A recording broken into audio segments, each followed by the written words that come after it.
Hi hello praise lord, మీరందరూ బాగున్నారండి. మరొకసారి ఈ హౌస్ ఆఫ్ ప్రేయర్ పరిచర్యను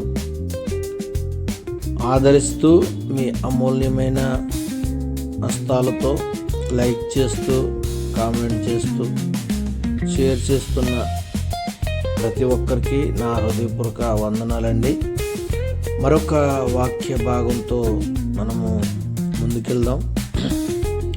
ఆలోచన చేయగలిగితే మనము దేవుని సన్నిధిలో కావచ్చు, దేవుని సహవాసంలో కావచ్చు, మనము కోరుకునేది ఏంటంటే ఒక నూతనమైన విధానం మనం కోరుకుంటాం.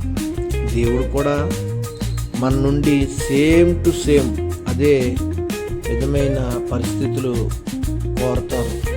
కానీ మనము ఆలోచన చేసేది ఏంటనంటే ఫస్ట్ మన జీవితంలో ఏదైతే కావాలో దాన్నే మనము ఆలోచన చేయగలుగుతాం. కానీ దేవుని ఆలోచనలో లేకపోతే దేవుని ఉద్దేశాల్లో మన గురించి మనము ఏం చేయాలన్నది ఎలా ఉంది అన్నదాన్ని మనము పక్కన పెడతాం.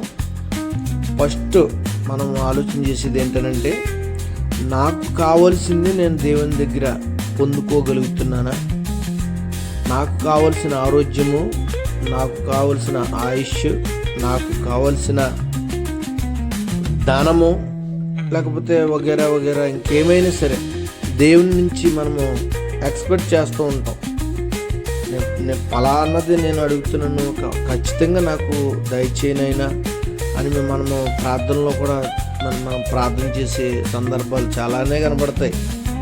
కానండి దేవుడు మరీ శ్రేష్టమైన వాటితో మనల్ని పోల్చి మనకి ఏమిస్తాను అని మాట్లాడుతున్నాడు. ఒకసారి దేవుని వాక్యంలో మనం చూద్దాం. కీర్తనల గ్రంథము 103వ అధ్యాయము 5వ వచనంలో ఆయన మనకి ఏమిస్తాను అని మాట్లాడుతున్నాడో ఒకసారి మనం ఆలోచించేద్దాం. చూడండి ఒకసారి. పక్షిరాజు యవ్వనము వలె నీ యవ్వనము క్రొత్తదగుచుండునట్లు మేలుతో నీ హృదయమును తృప్తి పరచుచున్నాను. Praise lord. నిజమే కదండి, దేవుడు మన హృదయంలోనంట చూడండి, పక్షిరాజు యవ్వనం వలె నీ యవ్వనము క్రొత్తదగుచున్నట్లు మేలుతో నీ హృదయమును తృప్తిపరుచున్నాను. ఆమేన్.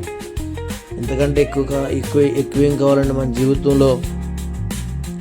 అట్టి విధమైన మేలు మనం పొందుకోవాలని దేవుడు ఆశపడుతూ ఉంటే మనం ఇంకా ఏదో ఏదో ఏదో ఏదో కావాలని మనం పరుగులెడుతూ ఉంటాం.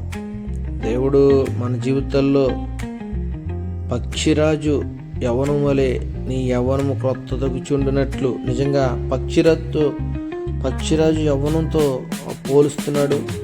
పక్షిరాజు యవ్వనం ఏ విధంగా అయితే క్రొత్తదగుతుందో ఆ విధంగా మీ జీవితంలో యవ్వన కాలము అలాగా ఉత్సహించి సంతోషించి గంతులు వేస్తారు అని చూడండి. మళ్ళీ ఏమంటున్నా, మేలుతో నీ హృదయము తృప్తి పరచుచున్నాడు అన్న మాట నిజంగా ఆలోచన చేయగలిగితే దానికంటే ఇంకా మనకి తృప్తి ఏముంటుందండి?